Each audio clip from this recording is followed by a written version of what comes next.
Al-Fatihah ala hadratin Nabi Muhammad sallallahu alaihi wasallam wa zurriyatihi wa ala ali baitil kiram summa ila arwahi jami' ashabihi minal anbiya'i wal mursalin wal awliya'i susun ila sadatina Abi Bakrin wa Umar wa Utsman wa Ali wa ala baqiyati sahabati wa qarabati summa ila arwahi jami' awliyaillah khususan sultan awliya Abdul Qadir mila arwahi jami' mu'allifil kutubil lati ta'allamna wa 'allamna mu'allafati khususan mu'allif hadha kitab mila arwahi jami' masyayikhina wa masyayikhina fid din khususan laru syekhuna kajah summa ila ruhi kajah Abdul Rahman Melaruhi Maulana Ibnu Ngesik Melaruhi Hajajul binti Kajah Abdul Wahab Melaruhi Kajah Abdul Jabbar Melaruhi Abi Melaruhi abaina ummahatina anallah yatagassahum birahmatul maghfirah yanfa'una bi'ulumihim wa amalihim naf'an barakan lana wa lidinika wa linasi ajmain al-fatihah a'udzu billahi minas syaitonir rajim bismillahirrahmanirrahim Alhamdulillahi Rabbil Alamin Ar-Rahmanir Rahim Maliki Yawmiddin Iyyaka na'budu wa iyyaka nasta'in Ihdinas siratal mustaqim Siratal ladzina an'amta 'alaihim ghairil maghdubi 'alaihim waladdallin Bismillahirrahmanirrahim Alhamdulillahi Rabbil Alamin Wassalatu wassalamu ala sayyidina Muhammadin wa alihi wa sahbihi wa sallim amma ba'du la ilaha illallah la mawjuda illallah la ma'buda illallah la matluba illallah la maqsuda illallah bismillahi tawakkaltu ala Allah la hawla wa la quwwata illa billahil aliyyil azim astaghfirullahal azim Astaghfirullahaladzim, astaghfirullahaladzim wa atubu ilaih. Qala mu'allifu rahimahullahu ta'ala wa nafa'na bi'ulumihi wa amalihi fid darain. Wasbir tazahhad wa diyan bi ghairatin arid anil malqati jud tatakarramu wasbir bersabarlah engkau as-sabru ala ta'ati hatta yu'addiha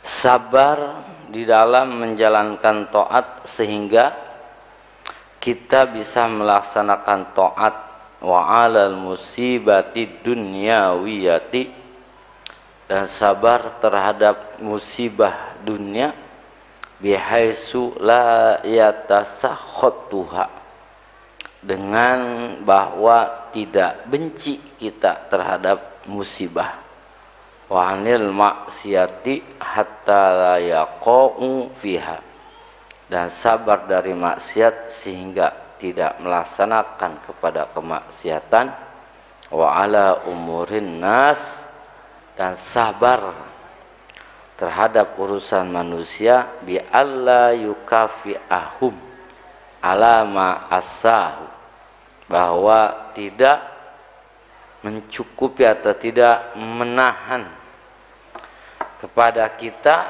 sesuatu yang berbuat jelek wa ayyah tamila lahum dan mengampuni memaafkan mereka wa ayyafu anhum.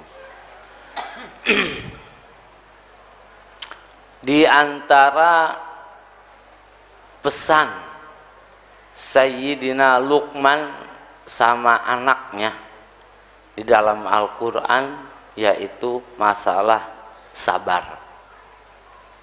Sayyidina Luqman itu termasuk orang yang diikhtilafkan antara nabi dan wali.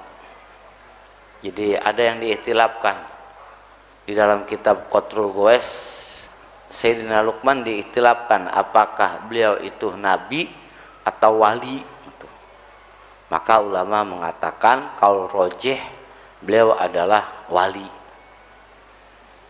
sampai namanya diabadikan di dalam Al-Quran surat Luqman. Berarti ada sesuatu yang istimewa. Nggak mungkin sesuatu tidak istimewa ditaruh di Al-Quran. Kaum Bani Israel, ada surat Bani Israel. Kenapa? Karena kisah Bani Israel itu ya sangat pelik. Ada kaum Bani Israel terbunuh dan tanpa diketahui siapa yang membunuhnya.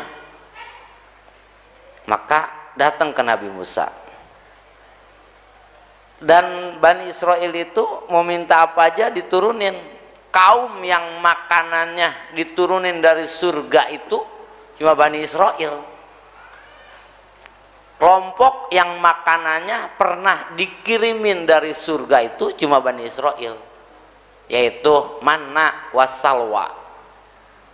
Khusus tuh buat Bani Israel. Kaum-kaum yang lain nggak ada makanannya dari surga.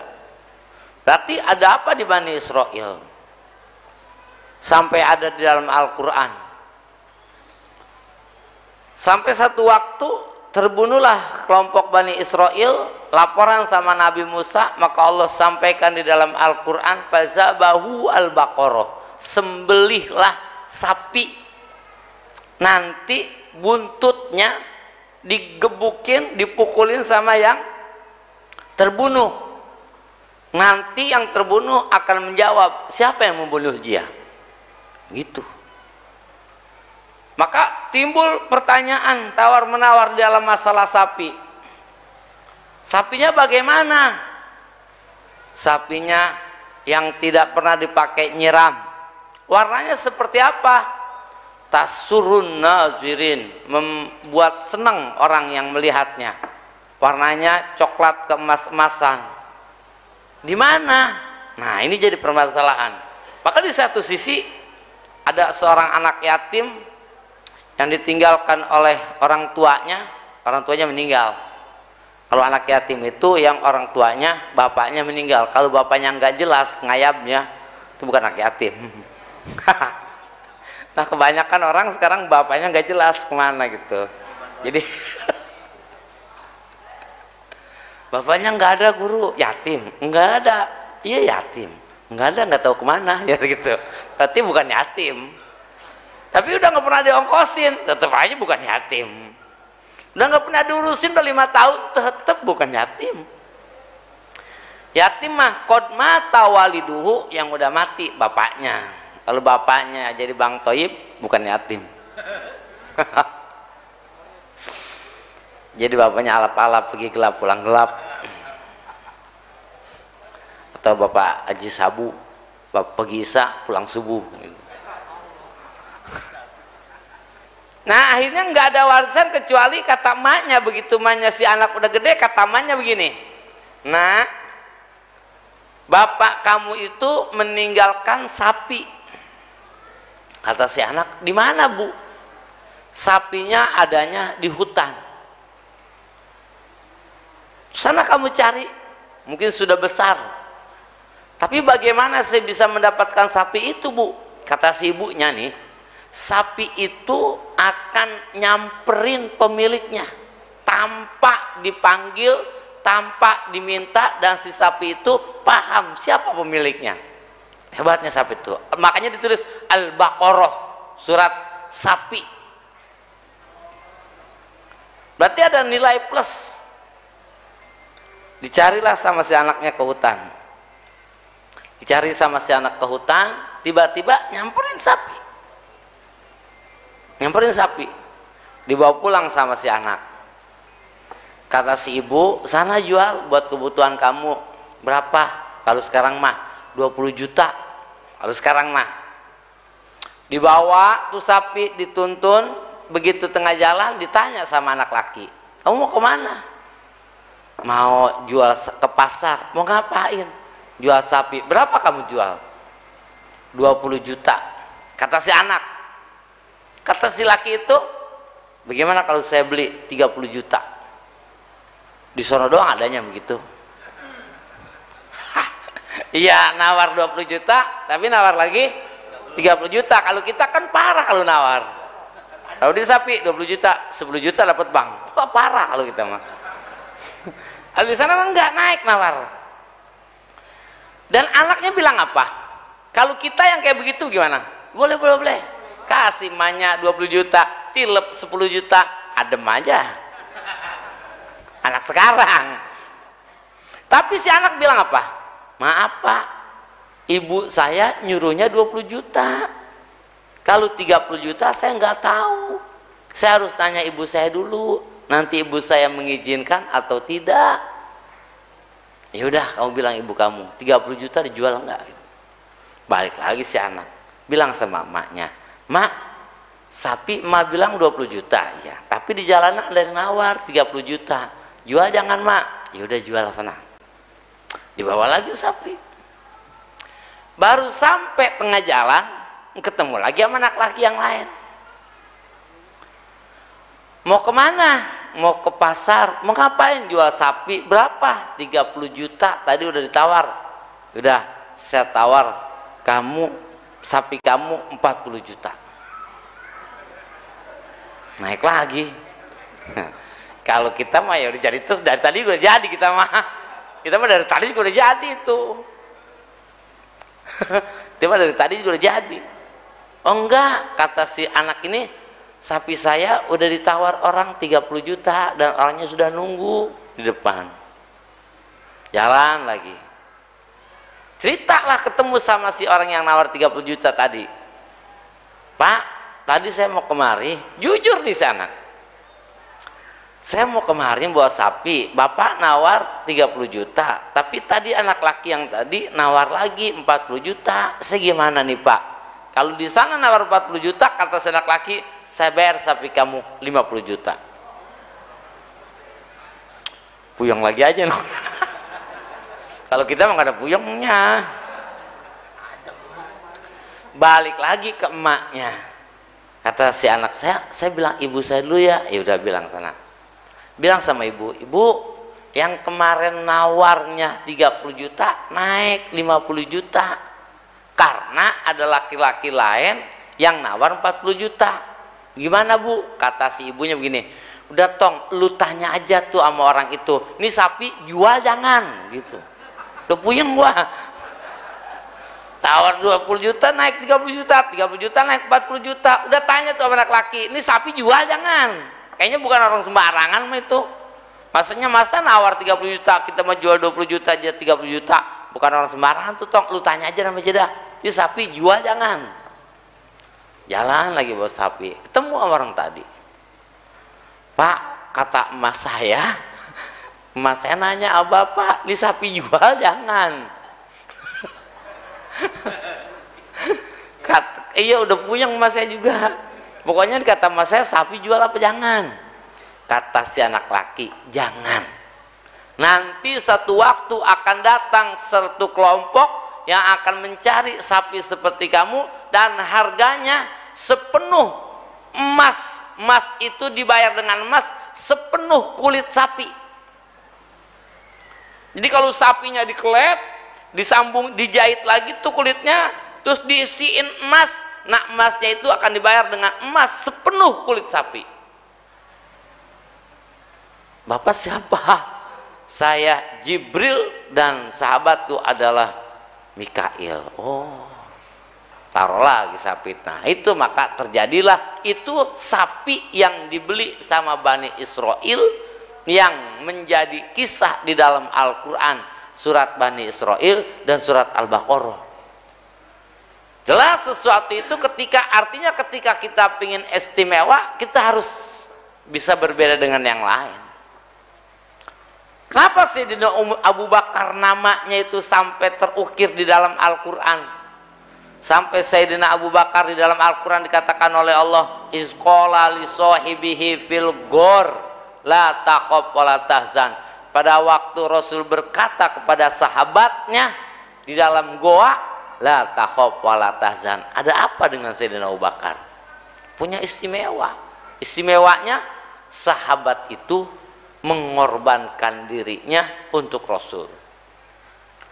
Qatadah itu ketika Rasul dipanah, Qatadah menjaga Rasul agar jangan Rasul terkena panah, bukan dengan badannya di dada ditahan, tapi dengan wajahnya ditahan itu anak panah sehingga terkena biji matanya.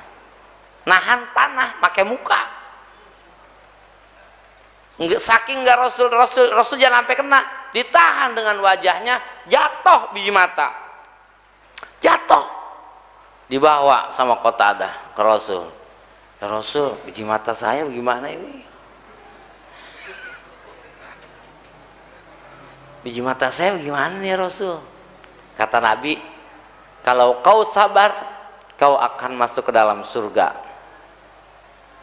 Tapi orang yang bijak jawabnya lain, Qatadah itu lain. Apa kata Qatadah? Saya sabar ya Rasul, tapi saya bujangan. Udah kalau perempuan ngeliat mata saya begini, gimana? Diambil sama Rasul, ditaruh tuh ke kelopak mata sambil baca doa. Ya Allahumma fad aina Qatadah. Ya Allah, jaga biji mata Qatadah sebagaimana ia menjaga nabimu.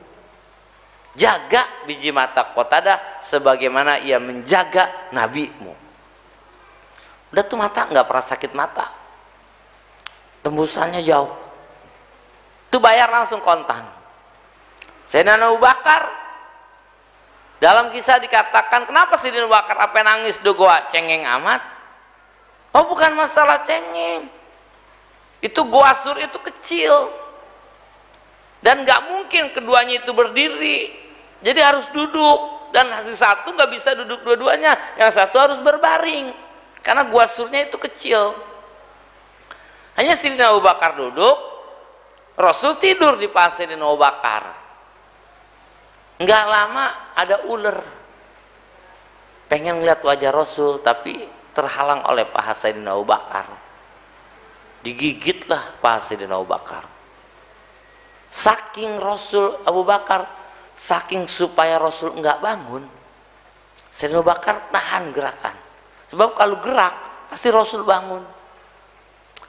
Nahan bisaknya ular, nahan gigitan ular sampai meriang, sampai gemeter, sampai akhirnya netesin air mata. Begitu netesin air mata, Rasul bangun. La takhaf wa la tahzan. Padahal Sayyidina Abu Bakar gemeteran nahan gigitan ular. Itu bertahan. Bagaimana caranya supaya Rasul nggak bangun? Kalau kita kan lain. Lalu ya guru kita lagi tiduran gitu, lagi pusing, ada ular, awas guru, gitu. Benjol aja guru palanya. Jadi hebatnya begitu. Jadi kalau pengen sesuatu yang istimewa pasti tercantum. Kalau pengen tercantum, terukir, ya harus istimewa. Kita harus berbeda dengan yang lain. Makanya kenapa harus berbeda? Nah, di sini dikatakan pesan Sayyidina Luqman sama anaknya. Satu, ya bunayya aqimis sholah wa'mur bil ma'ruf wanha 'anil munkar wasbir alama as-sobak. Ya bunayya, wahai anakku, aqimis sholah, dirikanlah sholat.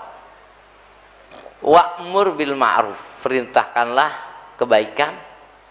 Wanha 'anil munkar, yang kedua laranglah kemungkaran. Dan yang ketiga, wasbir alama as-sobak, bersabarlah terhadap sesuatu yang terjadi kepada diri kita. Inna zalika min azmil umur, karena itu perkara yang paling penting. Itu kalau sama anak mesen begitu tuh. Karena Nabi Ibrahim mesen sama anaknya, mata buduna min ba'di, wahai anak-anakku, apa yang akan kau sembah setelah aku mati? Mesen sama anak kayak gitu. Jadi mesen yang baik-baik. Kata Sayyidina Luqman, ya bunaya aqimi sholah, tong sholat. Pesen orang tua kita dulu coba. Lu mau kemana kek, lu mau jadi apa kek, satu pesen gua, jangan lu tinggalin sholat. Itu kan pesan orang tua kita dulu.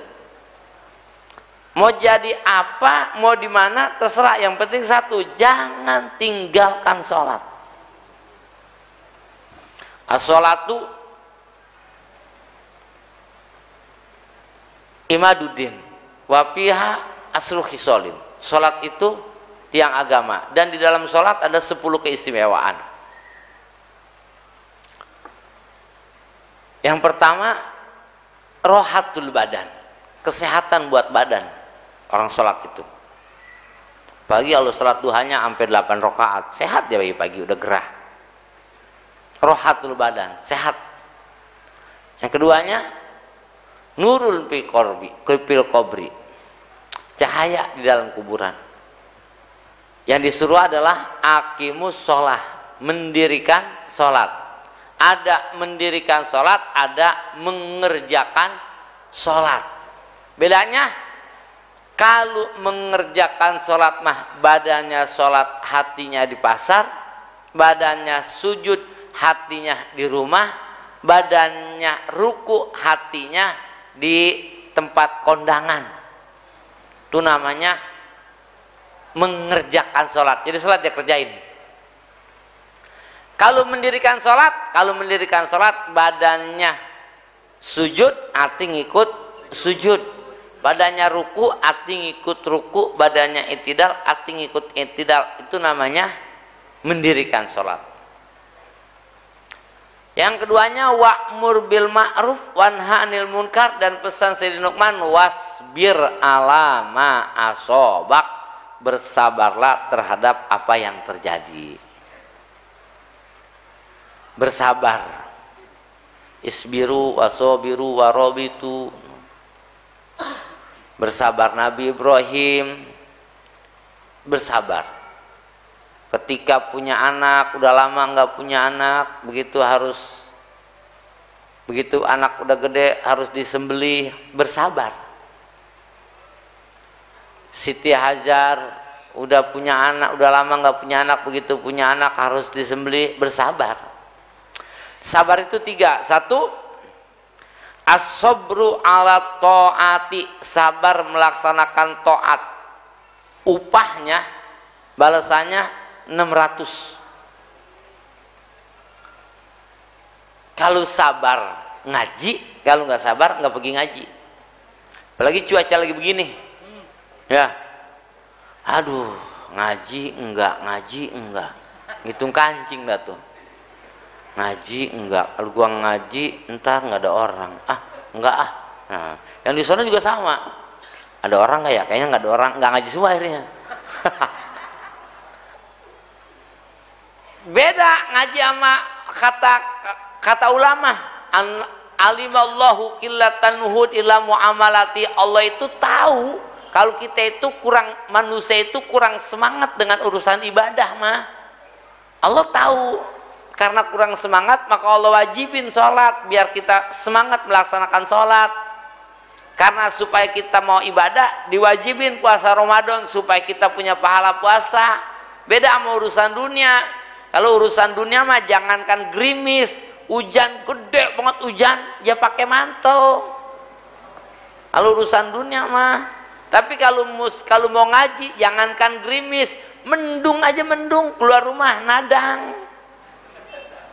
Kalau ngaji mah, makanya kudu sabar. Kalau urusan dunia, jangankan lagi nganggur, baru pulang kerja jam 5, setengah 6 temennya nyampe, kata temennya, bang, ada yang minta dicariin mobil Avanza tahun 2010. Abang ada. Di mana bang? Ada sana di Mauk, Tangerang. Kapan? Sekarang. Jadi gitu, baru pulang kerja. Tapi kalau urusan ada yang nyari duit, berangkat. Tapi kalau pulang ngaji, kalau pergi ngaji, jangankan baru pulang dari mana-mana, kagak kemana-mana. Enggak kemana-mana, enggak. Waktunya ngaji, aduh males banget. Makanya kudu dilawan, kudu sabar. Kalau urusan dunia, jangankan deket, jauh berangkat. Tapi kalau urusan ngaji jangankan jauh, deket aja masih males. Makanya orang ngaji mah utlubul ilma walau bisin. Carilah ilmu walau bisin, walaupun, artinya bagaimana itu? Yang kita dapat, yang kita tahu. Utlubul ilma walau bisin. Carilah ilmu walaupun, iya kan, ke negeri Cina kan katanya. Di kitab Sab'atu Kutubul Mufidah, As-Sin iklimun ba'idun min ab'adin. Sin itu adalah menunjukkan kepada satu tempat yang amat jauh. Sin itu satu kalimat pakai shot, satu kalimat yang menunjukkan kepada tempat yang amat jauh. Ngajilah kamu, carilah ilmu walau bisin, walaupun ke tempat yang jauh. Saking jauhnya ngaji, hatta yakilla man yasilu ilaiha, sehingga sedikit sekali orang yang bisa sampai ke majelis taklim. Saking jauhnya, sedikit sekali orang yang bisa sampai ke majelis taklim. Berarti bukan tempat yang jauh. Orang dekat nggak sampai, oh berarti jauh. Jadi ngaji itu carilah ilmu walaupun ke tempat yang jauh. Saking jauhnya itu sampai sedikit orang yang bisa sampai ke tempat tersebut. Itu namanya sin. Jadi bersabar. Kita sabar pergi ngaji, kita nggak sabar nggak ngaji. Jadi intinya makanya harus sabar di dalam melaksanakan taat. Yang kedua, ada sabar di dalam menerima musibah. Ini mah upahnya 300. Upahnya 300. Kalau 300 dikit amat. Dikasih sakit, dia sabar. Sakit nggak? Sakit. Terus dia nggak sabar, sakit nggak? Ya sakit-sakit juga. Ya udah mendingan sabar. Kita sabar ya sakit, kita nggak sabar juga sakit. Cuma bedanya kalau kita sabar mah kita tenang, nggak capek hati. Tapi kalau kita nggak sabar mah capek. Sebab badannya sakit, hatinya udah pengen sembuh. Itu namanya hatinya nggak luas. Kalau hatinya luas, hati itu kan kayak lautan. Titik sama antara hati dan lautan dua. Satu, lautan itu luas. Mobil dimasukin ke lautan, masuk. Rumah dimasukin ke lautan, masuk. Monas dimasukin ke lautan, masuk. Semua perkara dimasukin ke lautan, masuk. Hati itu sama luas. Rumah kita bayangin di hati, kebayang. Pasar kita masukin ke hati, masuk. Masjid kita masukin di hati, masuk. Tanah Abang kita masukin ke hati, masuk. Cipulir masuk. Nggak ada yang nggak masuk di hati, berarti hati luas. Karena hati luas, makanya diluasin, jangan dibikin sempit. Kalau hati sempit, ya Allah, capek. Ya emang udah sakit, pengennya baik, itu namanya hati sempit. Jam 1 siang, suaminya mau kondangan, kata istrinya, mana bang? Kondangan, ikut.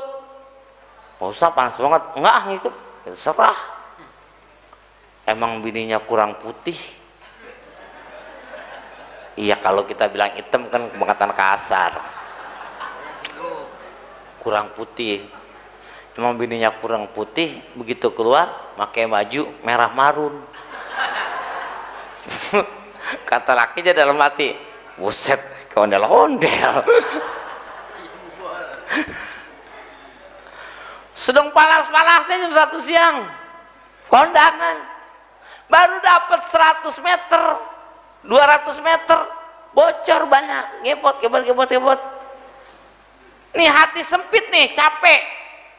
Kata bininya, Udah tahu motor kempes pakai. Kata bininya, kata lakinya, lagi siapa yang tahu motor kempes? Lu aja mengikut-ngikut. Kata bininya, kalau tahu begini mah gogah gua ngikut gitu. Orang Betawi kalau berantem kan rame aja mah. Kata lakinya, udah dong, gogah gitu. Orang mah jadi laki mikirin kalau pergi kemana-mana periksa ban, periksa motor. Udah begini kan repot tewek. Udah dorong panas berantem lagi. Aduh ya Allah, kebayang gak kira-kira bagaimana capeknya tuh? Ya capek badan, capek hati, nggak nerima. Itu namanya hati sempit. Hati sempit, nggak nerima. Ngomel doang udah dua-duanya. Coba kalau hatinya terima nih, luas. Supaya hati luas bagaimana guru? Terima takdir kita. Naik motor tuh bang, Neng mau kondangan, mau ikut bang kondangan. Dapat 200 meter bocor. Kata bininya, ya bocor bang. Iya Neng. Coba pegang bang. Iya kempes. Iya lo orang udah bocor gitu. Yang bocor gede kempes dipegang. Iya.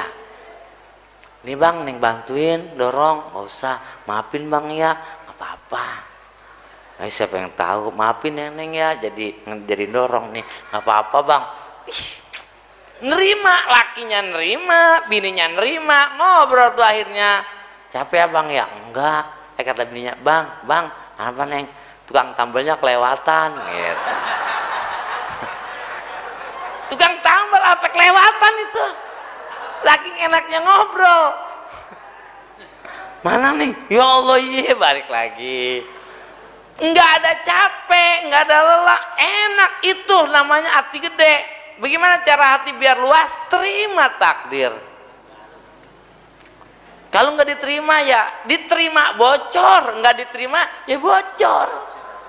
Nerima dorong, nggak nerima ya dorong juga. Sama. Nggak kirain gitu. Mungkin kalau ketika bocor bininya marah-marah langsung kenceng lagi ban. Enggak kan? Enggak. Ini yang ngaji banyak amat, bukan yang ngaji banyak, tempatnya sempit. Tempatnya kecil jadi kelihatan banyak. Wih, banyak banget jamaahnya. Coba orang segini kita bawa ke Istiqlal. Hilang. Kata gurunya, oh nggak ada orang ya gitu. Bukan orangnya hilang, tempatnya luas. Ada orang anak 4. Kerjaannya ngojek doang, istrinya 2 lagi. Belagu ya. Ya anak 4, kerjaan ngojek, istrinya 2. Tapi setiap ngobrol, yang mondok 2 tuh anaknya, yang sekolah 2. Tapi setiap waktu ngaji ada. Setiap ngobrol sama kita nggak pernah ribut pusing. Nggak pernah ngomongin kredit, nggak pernah ngomongin utang, nggak pernah jelek-jelekin anak, nggak pernah jelekin istri. Seneng aja kalau ngomong. Kata kita gini, orang nggak punya masalah aja mah ya hidupnya. Nggak punya masalah dari mana? Anak 4, yang mondok 2, yang sekolah 2, bini istri 2. Kerjaan ngojek doang. Coba nggak punya masalah dari mana? Kayaknya ngobrolnya enak dah. Bukan masalahnya enggak ada, hatinya luas. Hatinya luas. Bukannya orang segini enggak ada, dibawa ke Istiqlal bukannya hilang, bukannya orangnya enggak ada, tempatnya luas. Karena tempatnya luas, masalah banyak jadi sedikit. Masuk ke rumah orang kaya, padahal itu sofa ada 4, di pojokan ini, pojokan ini, pojokan ini, pojokan ini, kayak kita ke rumah Pak Ahmadin. Iya. Di mana aja perabotan, tapi kelihatannya nggak ada perabotannya Pak Ahmadin. Bukan nggak ada perabotannya, rumahnya kegedean. Tapi ada orang yang sering saya bilang, suaminya kerja, istrinya kerja, anak masih orok, tinggal di komplek perumahan Mertua Indah. Ya tinggalnya. Suaminya kerja, istrinya kerja, anak masih orok, tinggalnya di komplek perumahan Mertua indah. Berarti kan nggak beli beras, nggak beli bumbu, nggak beli apa-apa. Iya, numpang. Kalau numpang kayaknya terlalu kasar Bang Yudi. Komplek perumahan Mertua Indah. Tapi kalau ngomong sama kita pusing mulu, ngaji nggak ada sempetnya, kalau ngobrol puyeng mulu. Kata kita, dia orang banyak amat masalahnya sih hidup ini. Bukan masalahnya banyak, hatinya sempit. Hatinya sempit, jadi masalah dikit kelihatan banyak. Emang dikontrakan 2 kali 3 meter, dispenser di pojokan, ada meja kecil di pojokan, ada kompor di depan. Kata kita gini, perabotan lu banyak amat. Bukan perabotannya banyak, emang rumahnya 2 kali 3 meter. Jadi terima, maka nanti itu supaya bisa sabar. Nah pertanyaannya gini Guru, bagaimana caranya supaya nerima gitu kan? Hati luasin, hati gedein. Caranya Guru, terima tuh takdir Allah. Pertanyaan yang kedua, bagaimana caranya biar nerima? Kudu yakin bahwa yang diberikan sama Allah itu yang terbaik buat kita. Kudu yakin yang diberikan oleh Allah itu yang terbaik buat kita. Kita mah nggak tahu mana yang terbaik. Yang tahu mana yang terbaik adalah Allah. Kita sering saya bilang, ketika si anak itu jam 6:30 pagi sama emaknya minta pop es, jam 6:30 sama emaknya minta teh jus, itu namanya permintaan seorang anak kepada emak.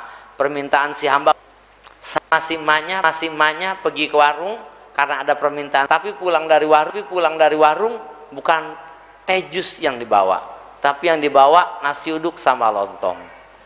Kita mah mintanya sehat tapi dikasih sakit, minta urusan lancar tapi suami kerja dipecat, minta umur panjang tapi keluarga ada yang meninggal. Apakah nggak diijabah sama Allah? Diijabah. Pertanyaannya, emang ibunya tuli? Kok tuli? Kan anaknya minta teh jus, kok dikasihnya nasi uduk? Enggak, justru emaknya pergi ke pasar karena ngedengar permintaan anak. Emang emaknya buta?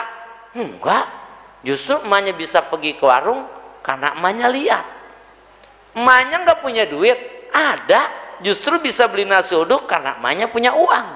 Terus kenapa anak minta teh jus tapi dibeliinnya nasi uduk sama lontong? Maka jawabannya, emak sayang sama si anak. Emaknya tahu mana yang terbaik buat si anak. Yang terbaik di pagi hari untuk si anak adalah nasi uduk sama lontong, bukan pop es, bukan teh jus. Apa yang terjadi? Dikasih tuh nasi uduk anak sama emaknya, apa yang terjadi? Dimakan nasi uduk? Oh enggak, ditendang itu, diacak-acak nasi uduk sama anaknya. Apa anaknya bilang? Mak pelit. Ya Allah, si anak nggak tahu itu yang terbaik diberikan sama si anak oleh ibunya. Nah ini yang terjadi sama kita. Kita minta sehat dikasih sakit, minta urusan lancar kerja dipecat. Apa yang kita bilang? Ya Allah, sungguh berat cobaan yang kau berikan kepada aku. Itu. Pak Ustadz salah ngasih doa kali Pak Ustadz. Saya minta masa saya bukannya rezeki saya banyak, motor saya hilang Pak Ustadz. Ya Allah, biar benar apa Pak Ustadz? Ustadz yang disalahin. Padahal Allah tahu mana yang terbaik buat kita. Tapi kan saya baru seneng Bu, Pak, punya motor. Saya baru bisa itu naik motor Mio, naik motor Beat. Saya baru mulain beli kacamata jengkol. Saya udah mulain beli tudung lebar. Hilang motor saya. Saya baru kerja Pak, baru 3 bulan. Saya kerja dipecat. Apakah itu Allah sayang? Iya. Di mana letak sayangnya? Saya baru kenalan 2 bulan Mbak, Guru. Saya baru kenalan 2 bulan, saya lihatnya mau nikah. Ternyata apa yang terjadi? Dinikahin duluan sama orang. Apakah itu Allah sayang? Iya. Saya punya orang tua, Guru, saya hormati, saya sayang, tapi meninggal. Apakah itu Allah sayang? Iya. Di mana sayangnya Guru? Punya orang tua meninggal, punya pacar meninggal kawin. Iya, jadi pemuda salabiyah akhirnya. Pemuda yang kalau ditanya marah. Kapan kawin bang? Tahu lu tanya lagi. Apakah itu Allah sayang guru? Iya. Di mana letak sayangnya? Si ibu punya anak umur 3 tahun, 4 tahun. Ibunya lagi masak tempe, gongseng bawang goreng, gongseng. Tiba-tiba si ibu dengar suara si anak ketawa, bercanda. Dilihat sama si ibu, ada apa sih ini, ramai banget anak. Ya Allah, di luar si anak lagi main masak-masakan sama temennya yang umur 4 tahun, 5 tahun, ada 6 orang lah. Pisau beneran. Kata anaknya, kamu mau beli apa aja sini? Potong daun sama si anaknya. Seneng gak si anak? Seneng bener, karena pisaunya tajam. Kamu beli lagi nggak? Beli lagi, posong. Si ibu yang baik, ibu yang bijaksana, pasti diambil pisaunya. Ya, nah, sini sayang pisaunya. Nggak mau mama. Sini, nggak mau mama. Allah sayang. Dulu waktu lu belum punya motor, ngaji rajin. Nggak, walaupun dijemput, tapi semenjak punya motor, lu mau arisan mulu, nggak sempet ngaji. Dulu lu belum punya mobil, lu rajin bener ngaji. Waktu belum kerja, lu ngaji rajin. Tapi begitu udah kerja, nggak ngaji. Alasannya kerja. Ya udahlah kata Allah, udah hilangin aja motor lu lah. Udahlah mobil lu, kerjaan lu hilang aja lah. Lu waktu ada baba lu dikit-dikit baba. Gua mah tenang ada baba gua. Lu kapan mau buahnya, kapan mau dewasanya? Udahlah, meninggal bapaknya, jadi dewasa. Jadi akhirnya sama Allah Ta'ala, sama si anak, sama si emaknya, sini nak pisau. Nggak mau mah, sini lah, mulai ngegas emaknya. Sini enggak, gitu kan.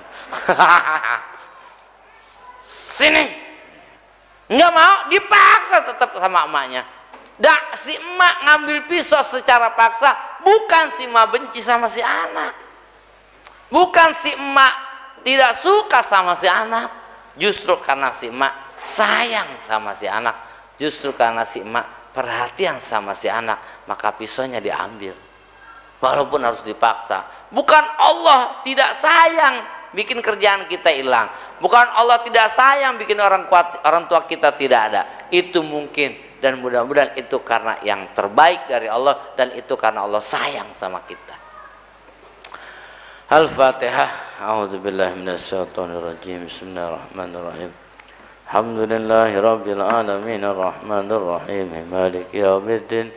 Iyyaka na'budu wa iyyaka nasta'in ihdinas siratal mustaqim. Siratal ladzina an'amta 'alaihim ghairil maghdubi 'alaihim waladdallin. Seperti yang disampaikan sama Kiai tadi, bahwa besok minggu bulanan, dan yang kedua kebetulan di pesantren itu sedang masang plafon dan melester depan belakang. Alhamdulillah pembangunan masih berjalan, cuma tinggal plafon, tinggal keramik, tinggal pasir, tinggal semen, banyak tinggalannya. Ya, mudah-mudahan apa yang ibu-ibu berikan, apa yang bapak-bapak berikan untuk pembangunan pondok pesantren, jujur Bu ya Pak, saya nggak pakai proposal. Dari awal berdiri emang nggak pernah pakai proposal. Dari bangunan, dari mulai tinggalin tanah sama bapak 500 meter, sekarang jadi 1000 kurang 5 meter, alhamdulillah. Dari bebasin tanah, dari ngebangun, nggak pernah pakai proposal. Karena orang tua saya bilang, gua nggak redo lu pakai proposal. Gue bingung kalau pakai proposal, ntar duitnya duit apaan. Udah lu teriakan aja gitu. Jadi mudah-mudahan apa yang kita berikan, niatin. Kalau kasih sedekah itu niatin dalam hati, ya Allah jadikan anak saya anak yang soleh gitu. Niatin. Jangan cuma niat sedekah aja, niatin. Kalau orang tua saya bilang, kata kiai saya, lu mah berkah babak lu. Makanya ditanya sama bapak saya, Haji itu anaknya berkah amat. Iya, gua tiap ngasih kiai, tiap ngasih pesantren, gua niatin, ya Allah anak saya jadiin orang alim, anak saya jadiin orang berkah, anak saya jadiin orang manfaat. Gitu niatin, ya. Niatin dalam hati. Niat makan masing-masing. Enggak kudu bersuara, niat mah dalam hati. Mudah-mudahan apa yang kita niatkan, apa yang kita inginkan diijabah oleh Allah Subhanahu wa taala. Al-Fatihah.